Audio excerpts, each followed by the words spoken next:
Hi everyone, welcome to Pineapple Chat here on Being More Pineapple. This week we are talking to Anna Jones of Anna Jones Illustrates.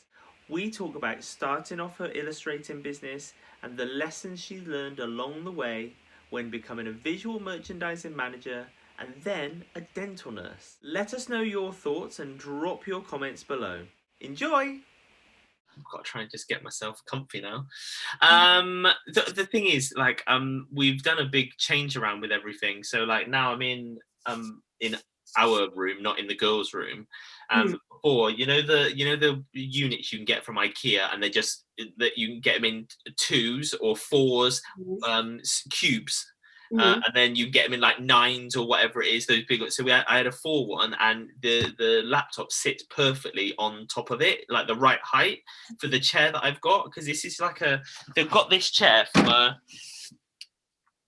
Oh, that's nice. Yeah. You've got arms as well. So proper. It's a proper, wire cushioned, your padded sort of chair. Look, one you would probably see on what's that, the makeover where they take the antiques and then they do them all up when they've been repair shop. Yes, it's like something like you would see on that. They would just do it up and they would give you a bit of history on it.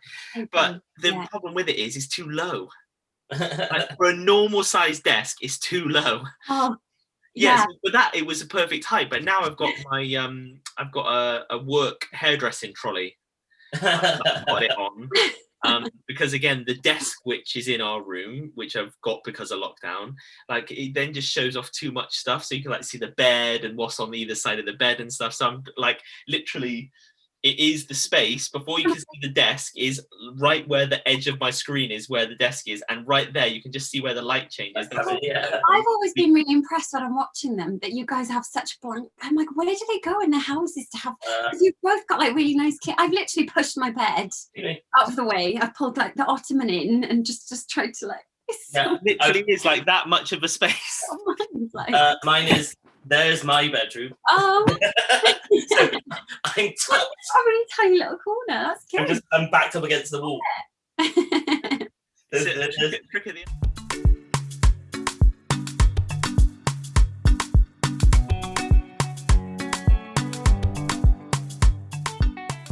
Welcome to this week's Pineapple Chat. My name is Rob. I am the Weller Hair Guy over on Instagram, and you also have Stu, the younger brother. I'm also Wrist Apparel on Instagram. And this week's guest is someone that I have, it feels like I've known forever, but because I've never ever worked with, met them whatsoever, it is really surreal, because it's the first time of meeting, even though you've known someone for absolutely ages, because actually today's guest is Anna. And Anna is Stuart's friend. So welcome to Pineapple Chat, Anna. Thank you so much. Thank you for having me. I so appreciate it. Oh, that's okay. So obviously I know bits and bobs, but not the ins and outs, right? So it's my introduction is probably going to be not as good as maybe what Stu could do, but as far as obviously I know, you met through doing your visual merchandising and things like that, which is something that you've done for quite a while, and then you switched into then doing your illustration, or you've always done illustrations, but you've gone more into doing your illustrations and then transferred across into being a dental nurse. So I'd be interested to find out what that journey was like. But I mean, Stu, is there any more of an introduction that you feel that is needed? No, just I've known Anna for, it feels like, even though I do know Anna, it feels like when we first met we'd always known each other. So we started off working in Talbot Green, M&S as visual merchandisers.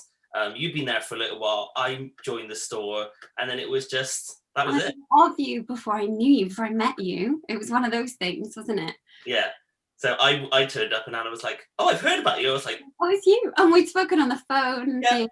Because in store, you'd have your in-store phone, but then you could call out to other people. So if you had an issue and you were on the same region, you'd ring another store. So we were constantly calling Swansea, Cardiff, Newport, Talbot Green, Cumbrian, all of that, Carmarthen, Haverfordwest. So you all knew each other, but you didn't know each other. It was just a weird like connection. But no, we've known each other for I was just trying to think just then. I think it's been about 7 or 8 Yeah, about 8 years, because I think I was about 25-ish when I joined M&S. I can't remember. It's been so many times that I've been with M&S.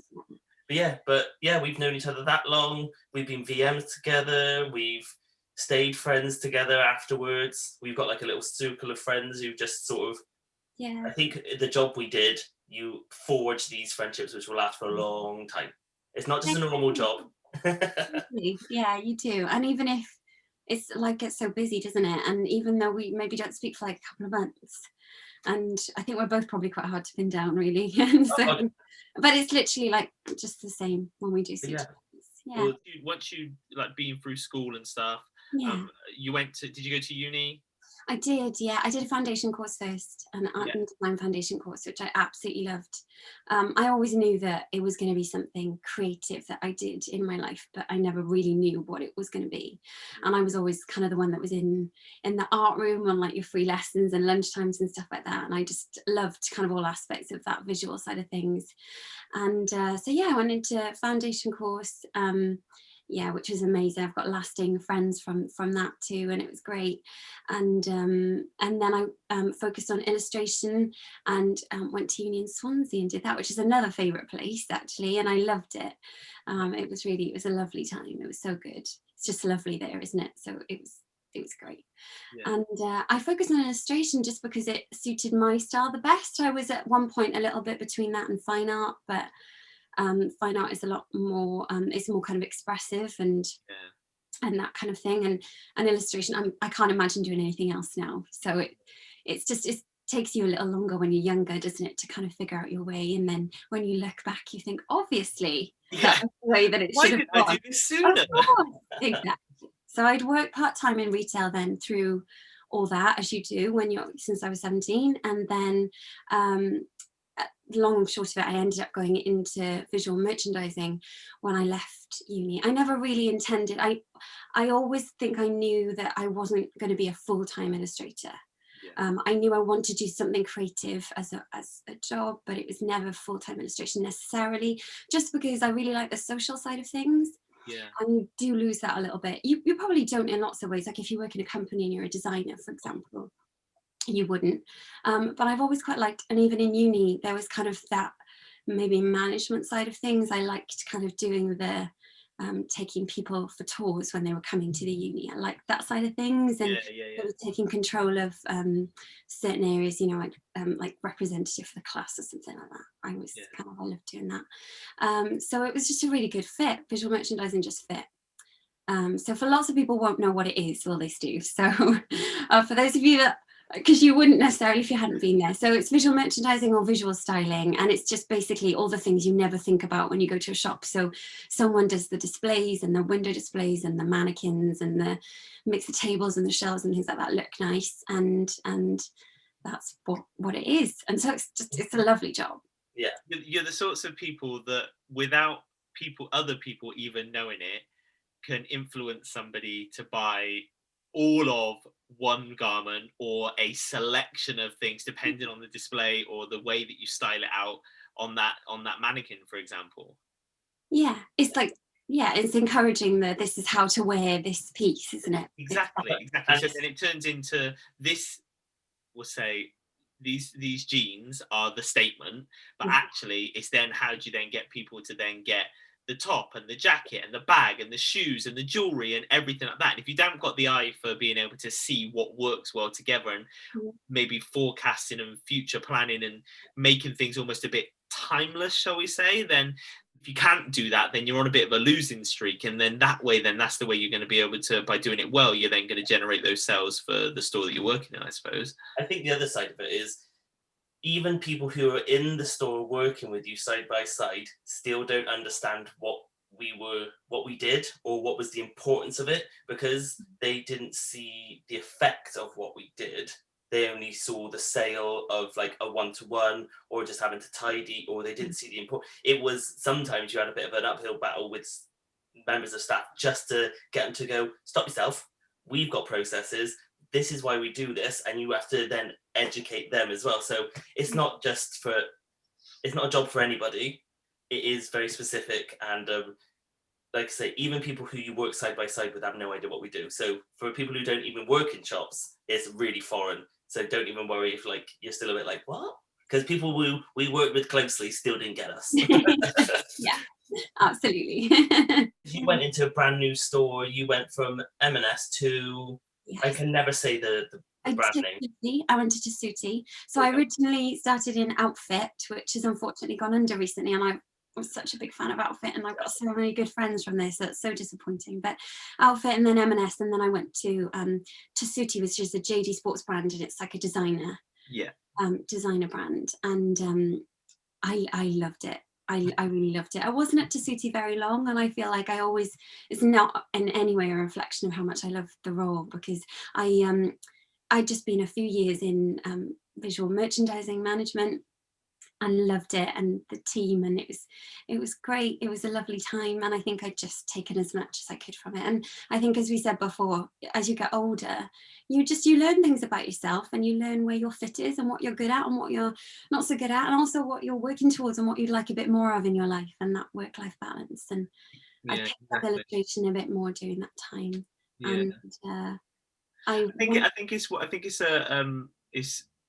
good that you, me, Stu, and because not everybody's got the ability to do this, is to say, right, these are my strengths and this is what I still want to be able to draw from.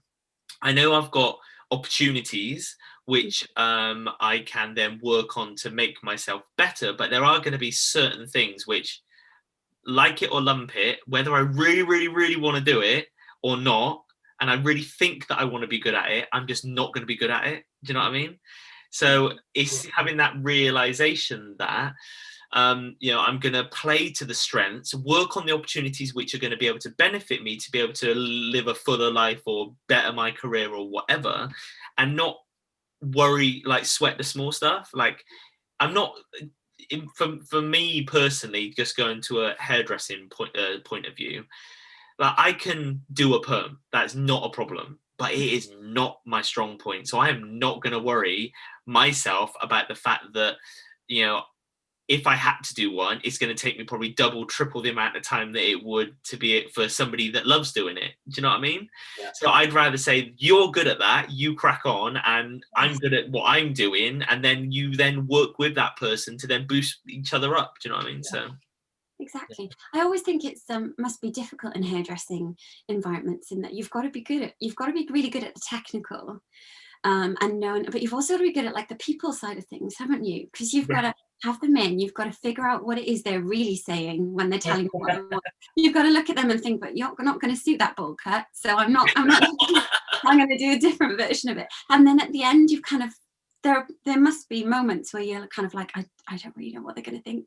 I hope that it's going to go well, because I guess some people must turn around sometimes and be like, that's not what I'm thinking of. But you were like, well, that's what you said.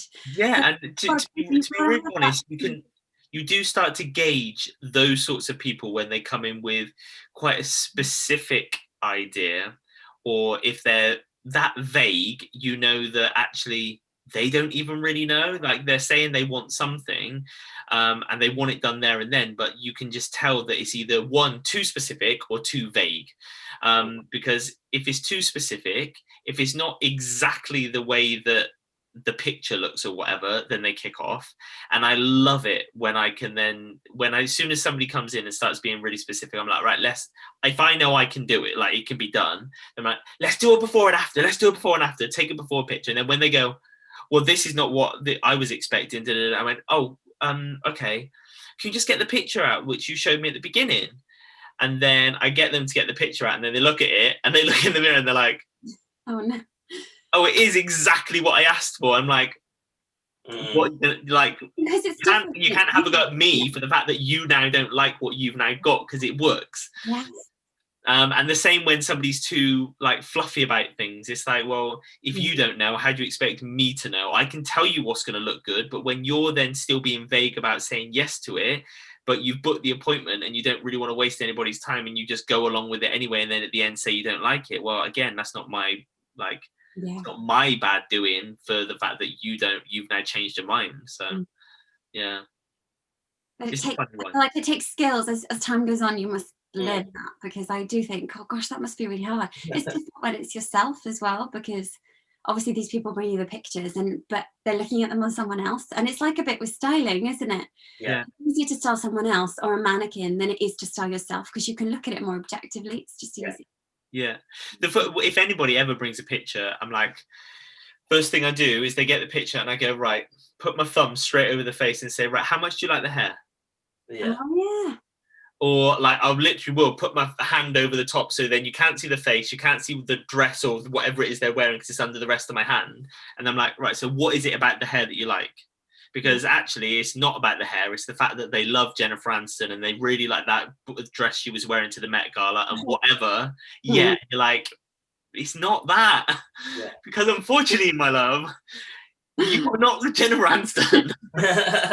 All of my clients, once I've got into knowing them, they know that whatever I say is going to be, they know when I'm being serious and they know when it's banter. And I would never, ever, in all seriousness, if I had a brand new client in, turn around and go, you look like a moose. No, you're not having that. I would just not do it. It's not polite. It's not nice. It's not anything. And, you know. You wouldn't even think it.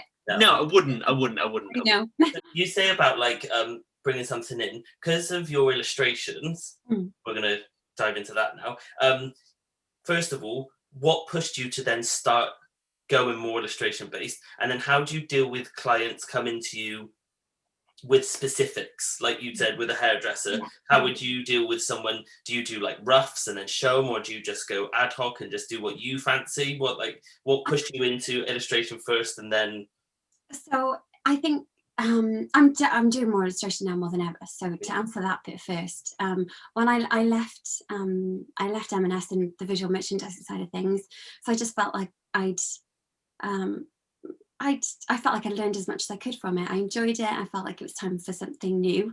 And I was hoping to maybe go into like a head office role, kind of window design, something like that. I think that's probably really what I'd always maybe imagined in the future without really thinking about it.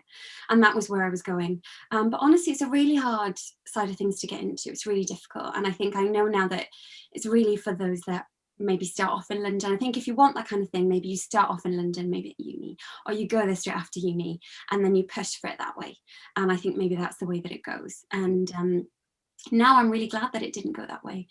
When I tried for a little while to get to that side of into that side of things and wasn't really getting anywhere. So I thought, okay, I'll try and flip things a little bit. And I'd been taking on more and more illustration. I just sort of started doing gifts. I'd always been drawing. I started doing gifts for people and I started getting commissions in, and it just became really constant. I just started having more and more, and that was just the way that it was. And so I decided that maybe I should try and just come out of the creative side of things in work, and maybe that would be good. So I moved to Tessuti, which is a JD Sports brand, and they have kind of Vivienne Westwood and designer brands just in general. I just felt like it would be a really nice learning to work with that kind of stock rather than bulk stock like we did in Marks and Spencer and Outfit.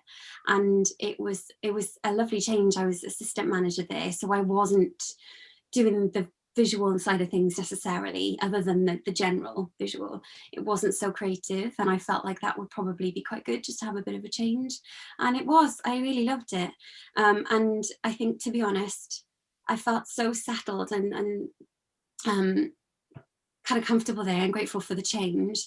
I think it really made me think, you're really happier in this, so maybe you should push it a little bit further, and maybe you need to go to a more of a 9 to 5 Monday to Friday role, and just learn something different. And I think I just wanted to learn something. When you're in retail, you don't ever really, you sort of thrown in the deep end, which is a great way to learn, and you just get on with it, and that's great. But I wanted to maybe learn something practical and think, and from the beginning, and know how to do it. And while I really started to think about dental, it's really funny, but a friend of mine did it and enjoyed it, and then when I really thought about it, I was like, oh gosh, yeah, that's a really nice fit, actually. I think I would quite like that. And so I there was no apart from your friend that had done it, there was no like any sort of connection to dental? No, previously I'd never thought about it. I hadn't. No, I always like going to the dentist. It sounds silly. I always like going to the dentist. Like I'd always had a good experience. Some people hate the dentist. That was never me. I always enjoyed it, and always like looked after my teeth, and like felt like it was a really important thing. And you know, a family dentist, and they were lovely, and yeah, it was all great. And it just sort of, I think I just thought, okay, let's try and shift to a more of a week setting, rather than obviously we work shifts and weekends and things. And I just sort of thought, oh yeah, I think that would be great. And when I realised it, it was a bit of a ping, I think, a bit of oh yeah, okay. And so I could very happily have stayed at City for quite some time, but I think when you're around the 30, I was around the 30 mark then, and I think you just get to a point in your life where you sort of think, it's not, you haven't got forever. If you think maybe something's not quite right, you can always go back. But just you know, like, let's rip the plaster off. And as soon as I sort of went, I was really lucky enough to I mean, you have lots of applicants in dental nursing, and I was really lucky. I was obviously going in as a trainee, and I was really lucky in that I got the role. I think I really wanted to learn something new. I really did want to learn something new, and I could just see myself in it. And so I was lucky enough to get an interview for it, and I love the training. So you go in for like a little test a day. Yeah. And so that's a good thing, because you really see what the role's like. You imagine it as one thing, and maybe it's not like that. Yeah. And I loved it. I thought it was fascinating. It was really interesting, so different to anything we'd ever done before. And it was just lovely. And so it's continued to be like that, honestly. It's continued to be like that. And then I just do my illustration like I did before, on evenings and weekends. I try and keep it more to weekends now. Yeah. Because it's busy days, isn't it? It's busy, and I'm training still, so I'm doing coursework in the evenings as well. Yeah. And it's lovely. It's shifted from having, as I say, a creative in the day. It's totally practical, and there's a yes or no answer to everything. There is a way to do this procedure, and there's a way to not do this procedure.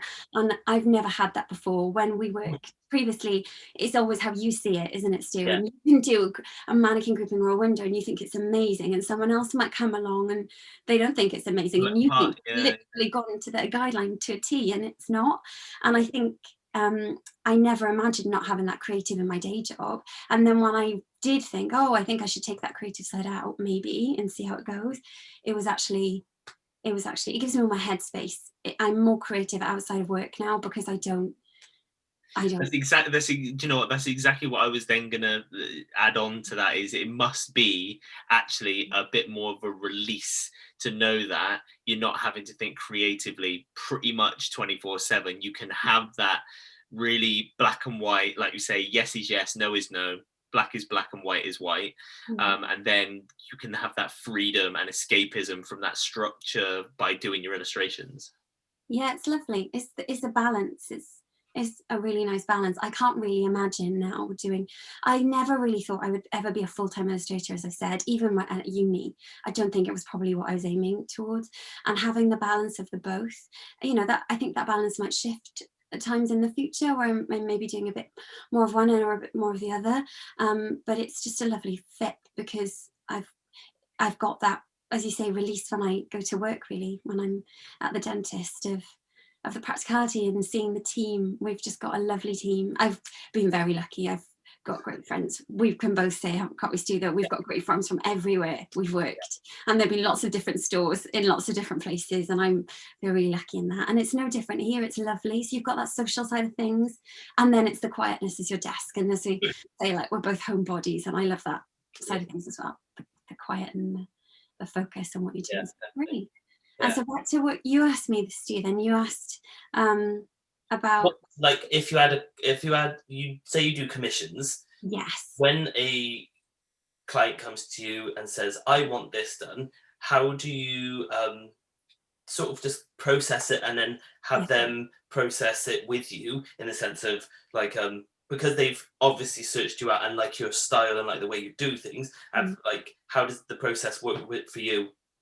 So I've sort of learned it as I've gone along, and I think, as you say, people come to me and they know my style now. Obviously, I have share quite a lot on Instagram, and it's quite clear, I think, when you look, not intentionally, I don't intentionally draw in a certain way, it's just the way it's sort of worked out. And it's so funny, I tried for so long at uni to sort of get a look at a style, and I don't know what happened, but like all these years later, it just flows out of your hands that way. It's not like a conscious thing at all.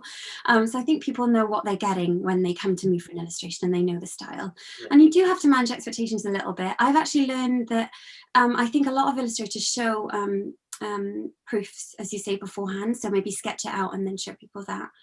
I don't tend to do that. I do an initial sketch always, and then I like time, so I like to do an initial sketch and leave it for 2 or 3 days, because you come back with fresh eyes every time you look, and for me that's like quite an important thing.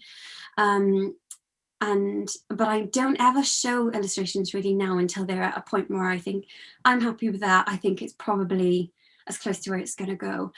Just because I find that you forget that maybe not everyone has the same vision.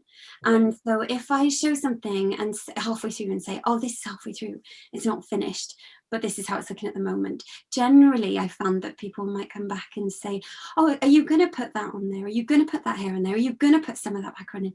And I think, yeah, it's unfinished. It's halfway through. And it's just that, obviously, you know, it's that they need to check that, oh, it is going to be okay. Isn't you going to do all of that? You know, it's one of those situations where some people haven't got the ability to be able to visualize. Like whenever you watch like a home program, and they're like, you can imagine this as being like the new master bedroom, we'll knock that wall through and and they're like, yeah, but it looks like my gran lives here, and they just can't see past it. And I think that's exactly right. The same as when with hair, you get to a certain point and they're like, oh, is it going to be like that? Oh, I don't want it to be like that. And you're like, this is par for the course. Like, let me get on with it. And sometimes you just want to put back bread. When it belongs to you, I get that. I think if it was my family portrait I was giving to someone else, I'd be thinking the same thing. So I do get it. Yeah. But I found that's best now. And at the end, I like to send it when I think it's at a point where it's finished. And actually, this is quite a thing recently, but I'm glad that it's come up, because actually, I don't ever necessarily expect. Obviously, there are times when it comes back and generally people are like, oh yes, it's lovely, you know, thank you so much, it's what I was hoping for. And when I send it, I hope that they know that I really am sending. And I do say, feel like any changes, if you see anything you're not sure of, please let me know. And I really do mean it. If you think that hair bit is not quite right, or I don't know quite right about this, I hope that people say, because it's when you work together that you get the best result. Because they'll say that to me, and quite often I'll think, oh, I see that now. Yeah, you see things on different days, and that's why I try and finish it, and then 2 days later maybe I'll look at it again and think, yeah, no, I'm happy with what I'm seeing, that's good, and I'm happy to send it. So I always, when I send people those things and they come back with something that's maybe a bit constructive, it might be generally it's quite simple, it's quite a small thing usually, I'm quite grateful, because I think, well, then I know now that they think that the rest of it, they love it and it's perfect, and that's all I want. I would hate for someone to have it or gift it and think, not quite. Yeah. Like, I genuinely want the perfection for them. I want them to love it and keep it forever. So it's trying to manage that. And when you say about someone coming with quite a specific idea, like in the way of a haircut, that's a different thing with every. I don't think anyone does with anything other than maybe a portrait. But I get that. It's just in the same way that they come with a portrait, and obviously they want it to look exactly like. And I hope that people obviously understand I'm not like a realistic illustrator. You can see I leave elements out, I leave bits of paint out, I leave lines out. You know, that section of the nose is there, I just haven't drawn it in. That kind of style. But at the same time, you should look at it. I expect you to look at it and recognize someone without being told that features should be as exact as they can be with bits missing. Oh yeah. Well, to prove that, I've kept mine from, it was a gift years and years ago, one of your first ones you did, and you took images and put them together, and it's like, it is very sort of abstract in a sense of there's so much missing, but there's so much there. And that was like one of your first ones I can ever remember you doing for me, or opening up about being an illustrator. And then like you did one for Jamie, you did one for Lauren, and you could see the development. But that's like, we were open to it, and you like say, because people know your style, hopefully they'll be open to that way of working and are happy with it. And I've had it sat on my side ever since I've got it. So I'm so glad. It's so lovely to see. It's so familiar. Like, it's so familiar. And I think that was that maybe from the night that we went we were at a party, an M&S party, and you had a suit on. I think maybe the photos were from that night, I think. Yeah, from that night. And then there was other, like you said, it's from a couple of other things we had. Yeah, maybe I mix, because sometimes maybe the angle of the head will be a little bit off and I'll find a slightly more. Yeah. You said, I always say, because generally you can't really mix photographs. It doesn't really work. And I think it was like a face. And it's like, not really, no. It doesn't flow, like there's a flow. But yeah, with things like that, it really. I think it was like I used the suit of one picture and then found a really similar face, which suited better. Same angle, and it's like kind of that kind of work.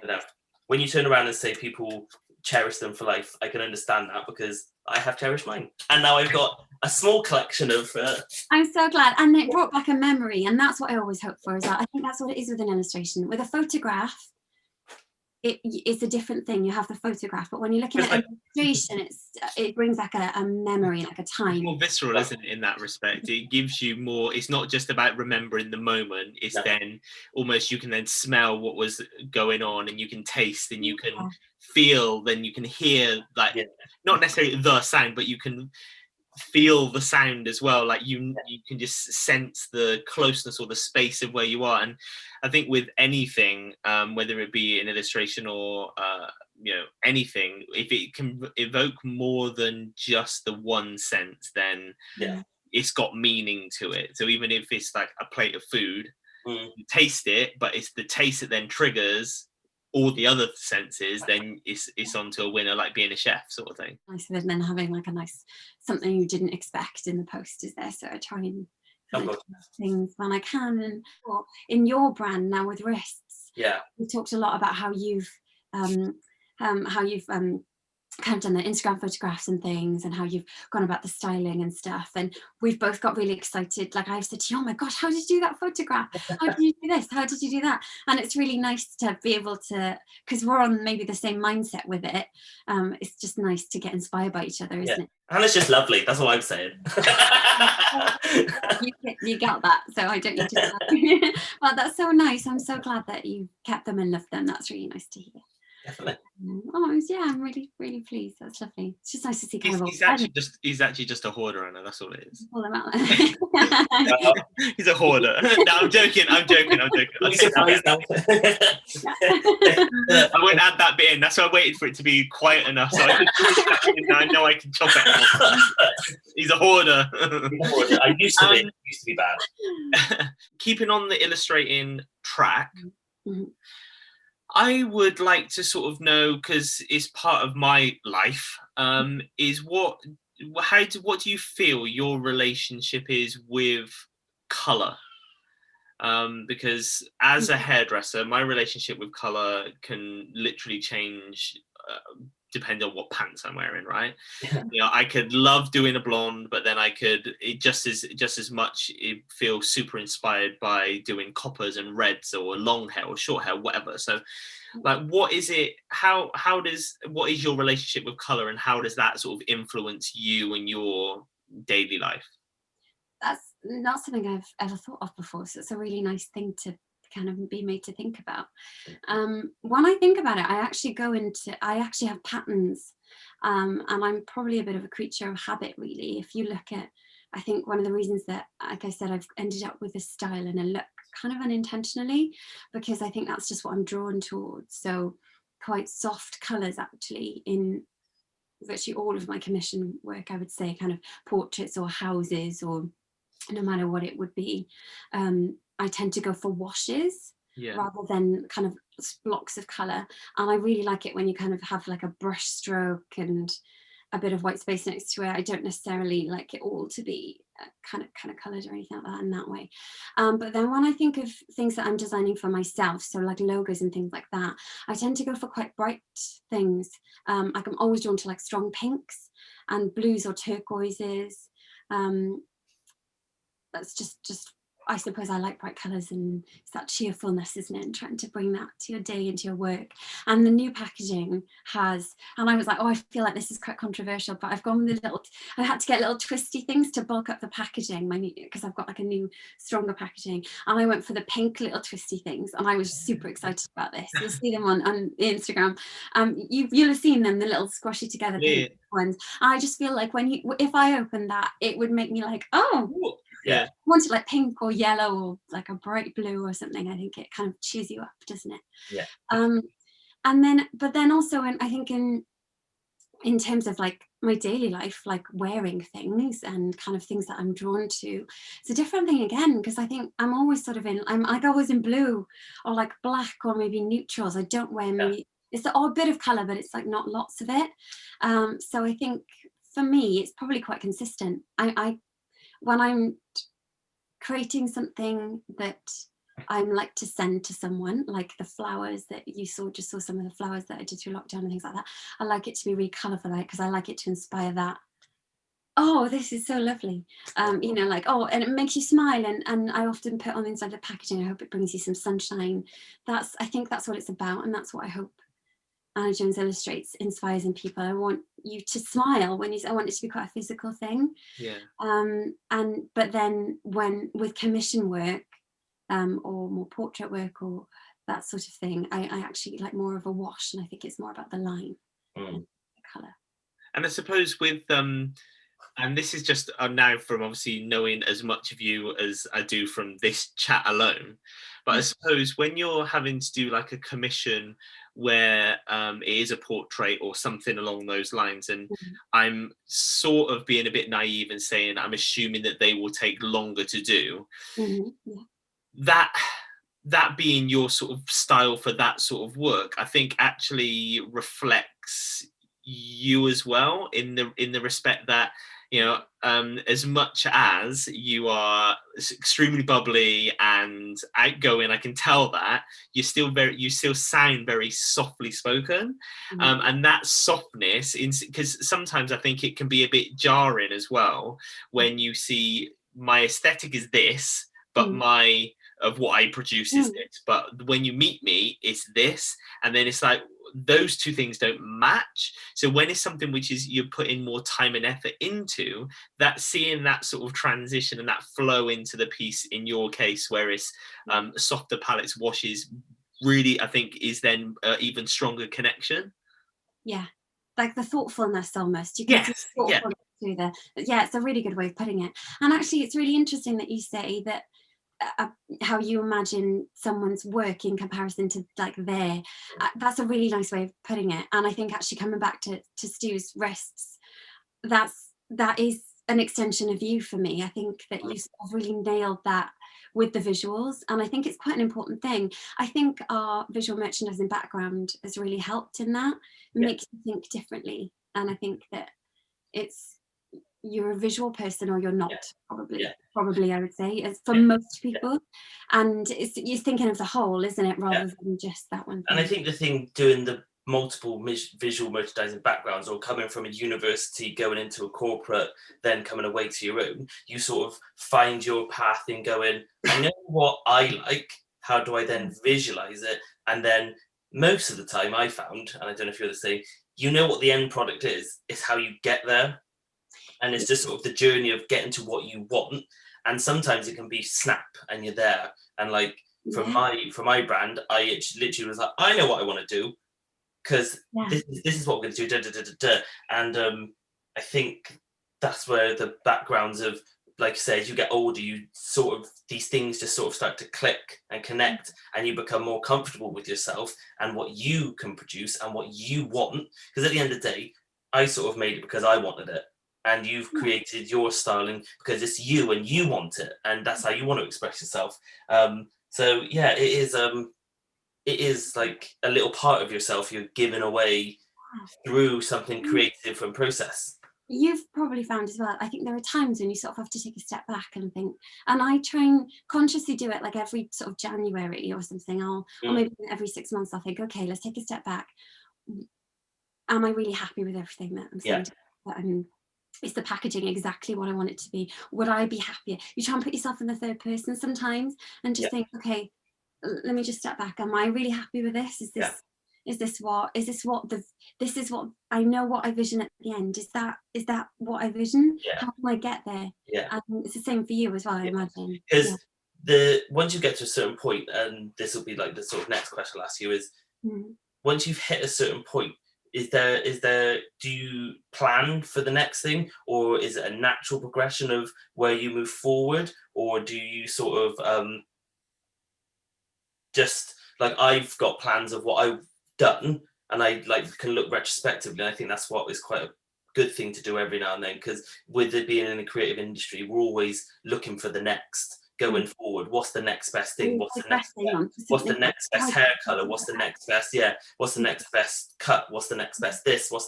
We never have that moment of reflection, and I think doing that will then help project forward. So is there anything you've got planned moving forward that you really want to do, or are you just organically going with the flow? I feel like it's a funny thing because it's all been very natural and it's just taken itself. And I always say that to people. I feel like illustration has just taken itself. There was a point where I used to, every new year, I'd think I'd really like to draw more this year. Because for a good few years after uni, maybe 3 or 4 years, I didn't really do an awful lot of drawing. Life gets in the way and you're working, and it's like a totally different life you've had before, and it just sort of went. And as I said, when I started doing gifts for people, it just went from there. And I got I just ended up doing more and more because I got asked for more, and then you get inspired to do different things. And it's all gone very progressively. Over the past sort of 3 years, I would say probably, I've tried to think, what would I like to be doing more of though? What am I not doing enough of? What am I loving? And I'd like to do more of that. And I've tried to do maybe like a little list every new year and think, okay, I'd like to focus on these things for this year. And then last year happened, and that was going really well for a year or so, and a year or two, it's probably longer than 3 years. And then last year happened, and gosh, it all just went. So last year was going to be the year that I'd started getting into live illustration towards the end of 2019. And it's one of those things, you never know what it's going to be like until you do it, and you just got to like rip plaster off and do it. And I kind of thought, oh, I'd quite like to try that. And there's a great store in Cardiff that's called Overseas Apparel, and they're quite prominent online, obviously, especially at the moment, but they were anyway. And I knew Liam, who owns the store through mutual friends, and through Tessuti. I'd worked with him in Tessuti and various different things, and we just sort of stayed in touch. And through one thing and another, we decided that I was going to go. He does these great little events every month. He'll do an event, and he'll have bands playing, and it's like a really nice switch up of like a retail environment. So you've got this store and all the clothes are there and you can shop them, but you've got the band there, some food, like play some games. It's all really relaxed. And he asked me to go, and I ended up doing some live illustration there. And so basically I was just there at a desk, and people would come up to me and ask me to sketch them, and I did. And so it's making my style, like you saw with the illustration of Stu that he showed earlier on, it's making it even simpler, because obviously you're aiming towards like 5 or 10 minute sketches. So it's looking at someone and thinking, what are their main features of them at this moment? Maybe it's the blazer or the quip or the, and then focusing on those things and getting them down. And I just loved it. And so I did 1 or 2 more of those kind of little events that time of year, and we hope to do more at Overseas Apparel. So I'm excited to work a bit more with them because they're great. And that was going to be last year. I wanted to do a little bit more of that. I wanted to maybe start thinking about doing it maybe at weddings. I just wanted maybe at parties and that kind of thing. Just trying to see where I could go with illustration, not being at a desk, trying just do a slightly different version of it and learn it a little bit more, I suppose. And then nobody got to go to see anybody, and nobody had any parties or any weddings or anything, and that was that.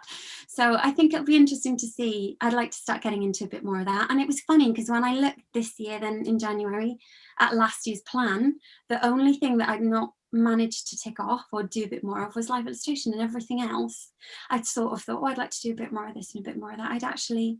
I think I wanted a bit more of a presence on social media, and a bit more of a style, and a bit more of a coherent plan. I think of illustration now as work, a different work. It's the best way for me to keep it compartmentalized. That's how it works for me, because otherwise I just do it 24/7. and it's quite close to that now. But you love it, and you're just like, oh, but I could do a bit more tomorrow. I've just got it. I have to do it, and I need to learn that better. And so yeah, I do a bit of a plan. So I sat down in January and thought, okay, a little bit of more of a let's see where I'd like to do a little bit more fashion illustration, because I it's my passion, and it's just not what I get to do much of, just literally because of time restraints. And I would like to do a bit more live illustration and see where that goes. And I should be a bit better. I'd like to show, I was really, another reason I was so grateful, thank you for asking me to be on, is because I'd like people to see a little bit more of the behind the scenes, because I love that about illustrators that I admire and I follow, and artists and creatives that I follow. I love knowing the face behind it all. That's what makes it personal. You think of like that person creating it at that desk, and you feel like you kind of know them, and it makes it special. And I would like that for people, but I'm just such a technophobe, honestly. And when you've literally got, I have very little time in a week, really. Every hour is used. Generally, if I'm working on a weekday, I'll work until 10, and then I'm at the minute working around 10 till 8 on a day off. And I mean, I went, last Sunday was my first day off in a month, off illustration and dental, because it's just the way it goes. And when you love it, it doesn't feel like work, does it? And, you know, you'll both know this, it doesn't. And so yeah, it does help me to make lists like you, and kind of focus on things, and try and bring it back to, okay, I want to do a bit more of that, have I done it? Yeah. So and that's what I was saying. So I don't share much on social media, because there's not really that leftover time to. I have, by the time I've done the illustration and maybe replied to messages from things, time to share much, and I have to be strict with myself on it. And social media is a job in itself. Like, it is a job in itself, and you would need to then set aside some time, whatever time you can, to be able to then get it done. So to whatever you can then commit to, it's better to have that. Again, consistency is better than load sporadically. You're better off if you can only factor in like 2 posts a week, then just factor in 2 posts a week.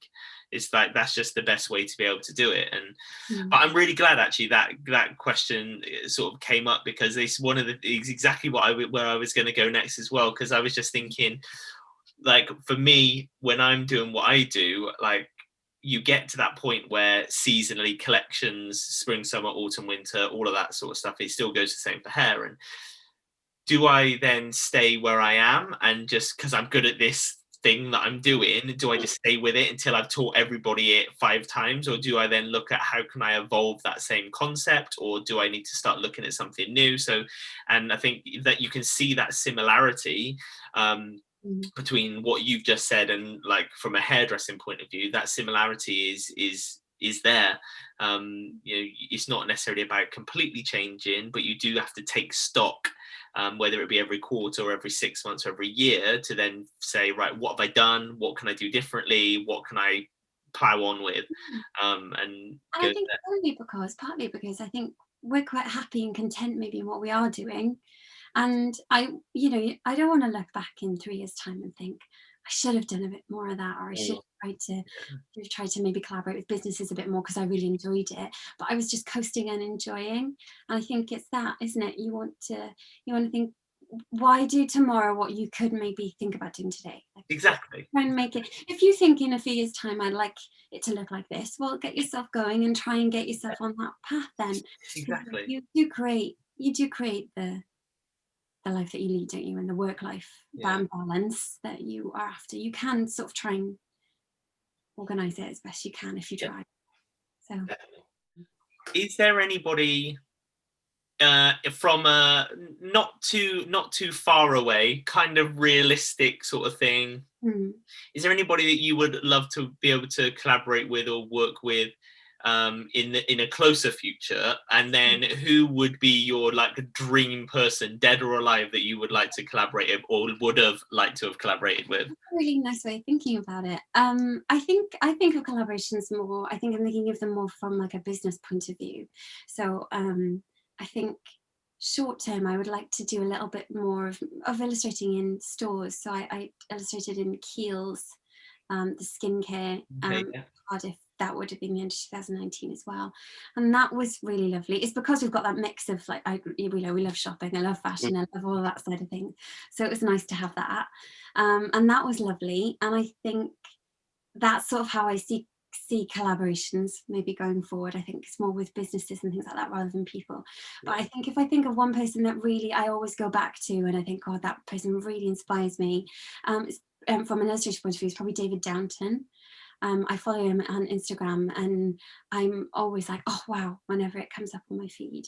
And I met him, I went to the Bath, we've both been to, haven't we, at various times, to the Bath in fashion. They haven't done it for a couple of years because of the pandemic, I think. Yeah.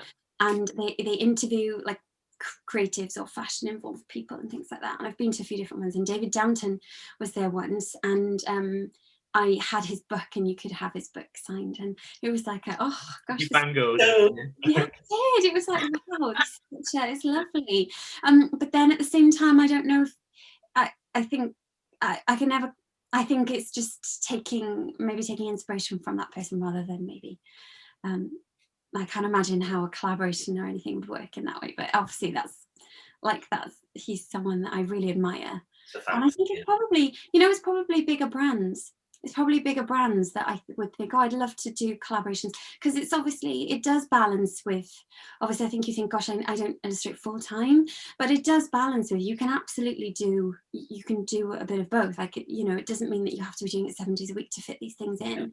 Because if you were to go and, I would love to maybe, I see some illustrators in London and things kind of they're going in live illustrating at Harrods for the launch of a new pop-up shop or something like that. Yeah. And I mean, that's such an amazing thing. And so I think you don't see much of that here. And it is actually quite it's quite a thing that goes on. It's just not much in Wales. And so I mean, I'd love it if like a bigger brand wanted something like that. I think I'd feel really excited. I'd feel like, oh gosh, I've made it a little bit. That'd be great. So I guess that's what I imagine.